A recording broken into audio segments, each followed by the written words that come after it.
we should progress to the next module. Okay, so the next module is something interesting for you all. I know, you all would also want to participate in this program in some way. So Doc has a few anecdotes which is going to turn into questions, and we'll play some clips for you. And over to Doc. This is going to be like a give and take. Just fun.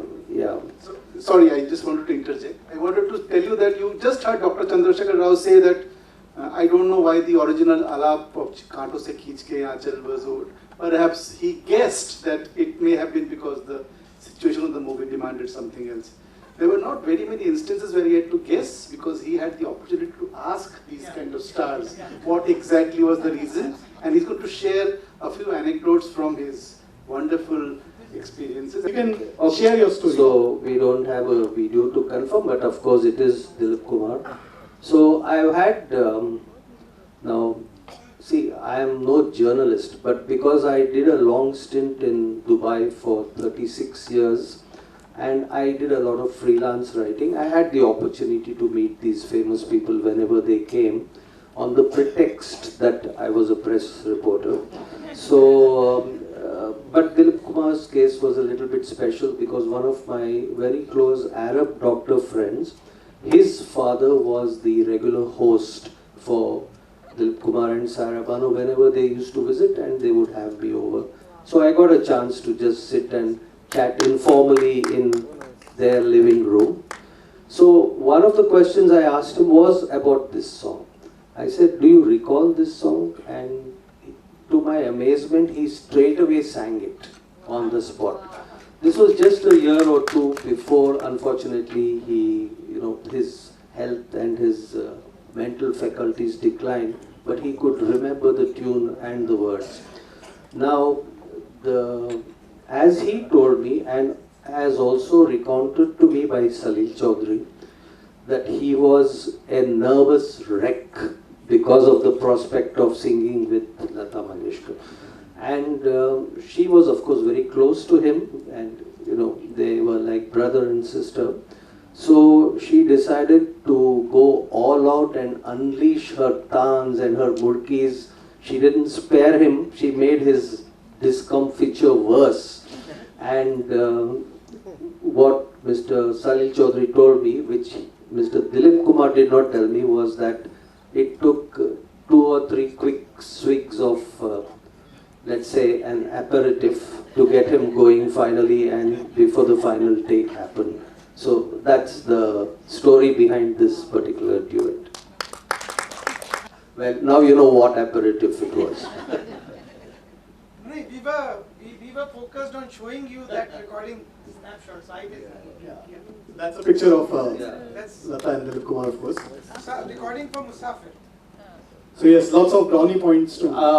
So the anecdote behind this song is that I was in conversation with Mr. Anandji of Kalyanji Anandji, who composed this song. So in the film, it's Zeenat Aman who is either intoxicated or not quite herself singing. So they wanted to compose a tune which also goes round and round. And when Lata Mangeshkar heard this tune, she said, she told Kalyanji, what kind of tune is this? It's making me giddy just to hear the tune, or and you want me to sing it? So in an aside, Kalyanji told Anandji, where she couldn't hear him, that this is exactly the effect I wanted for her to feel, so that will then translate into the spiral staircase tune of the song itself. So now we can have a look at the visual. So this is a showcase of understanding of the medium, how well Lata understood that medium also of storytelling. That's a different aspect than singing.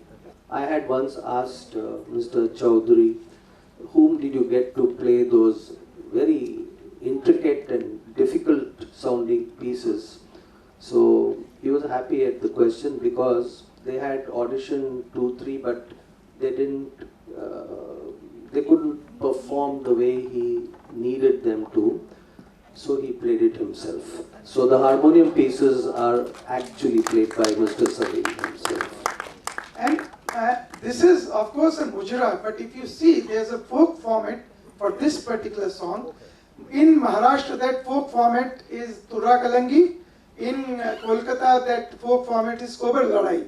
So this is a song that you need to explore after this session, because this is a fantastic song and one of the underrated songs of Lata Mangeshkar. So you please go and always check back this particular song. Yeah.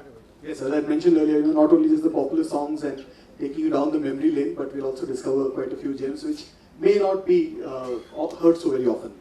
All right. Yeah. Okay. The anecdote. The anecdote, yes, please. For that. So it's a very short one.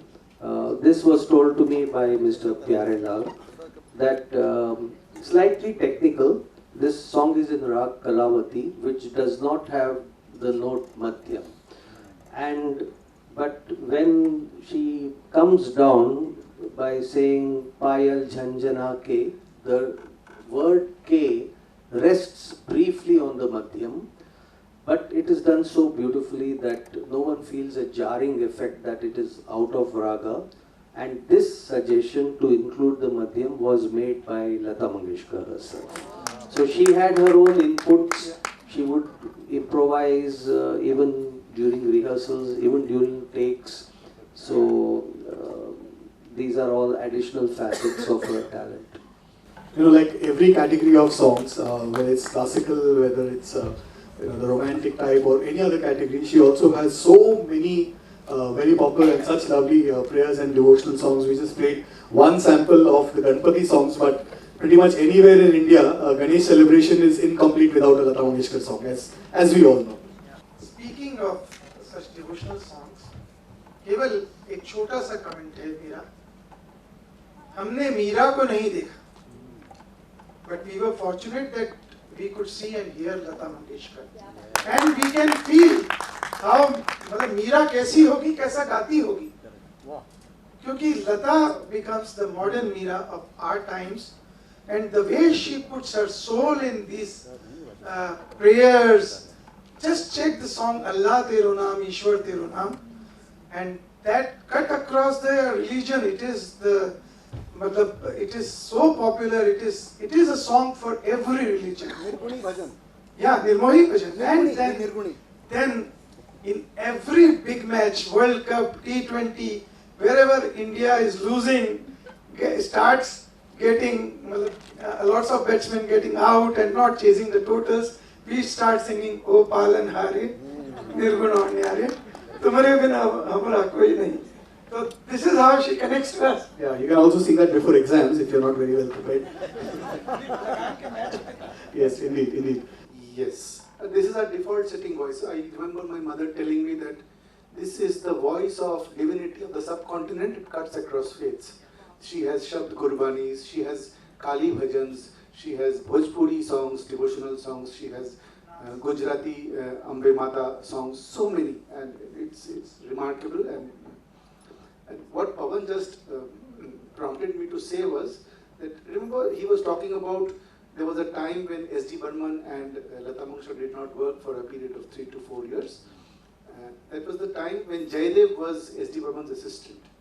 And according to some reports, it was Jayadev, because of something which Jayadev had said or uttered, that the difference of opinion between Lata and S.D. Burman took place. So Lata Mangeshkar was not really happy with Jayadev as well, along with Sachin Burman.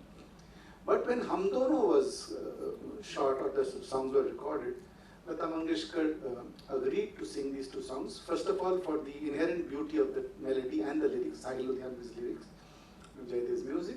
And these bhajans, she perhaps knew, she was intelligent enough to understand that what needs to be done for posterity.